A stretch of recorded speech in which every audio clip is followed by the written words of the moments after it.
શું તમે સારા સ્વાસ્થ્ય માટે મિનરલ વોટર પી રહ્યા છો તો ચેતી જજો, કારણ કે તમારા સ્વાસ્થ્ય માટે હાનિકારક તે હોઈ શકે છે. સુરતમાં એસએમસીના ફૂડ વિભાગે મિનરલ વોટરના 11 મહિનામાં લીધેલા 65% નમૂનાઓ લેબોરેટરીની તપાસમાં ફેલ જાહેર થયા છે.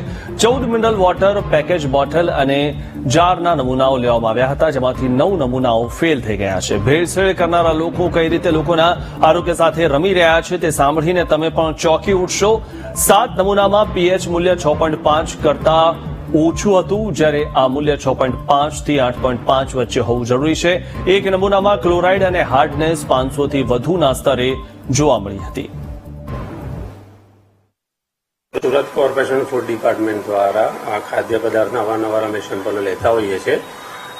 એ પ્રમાણે અમે મિનરલ વોટરના સેમ્પલ લીધા હતા, જેમાંથી 14 પ્લાન્ટમાંથી અમે સેમ્પલ લેવામાં આવ્યા હતા અને એમાંથી 9 સેમ્પલો જે ફૂડ સેફ્ટી સ્ટાન્ડર્ડ 1ના નિયમ પ્રમાણે હોવું જોઈએ એ મુજબના ન હોવાથી એમની સામે આગળની કાર્યવાહી કરવામાં આવેલ છે.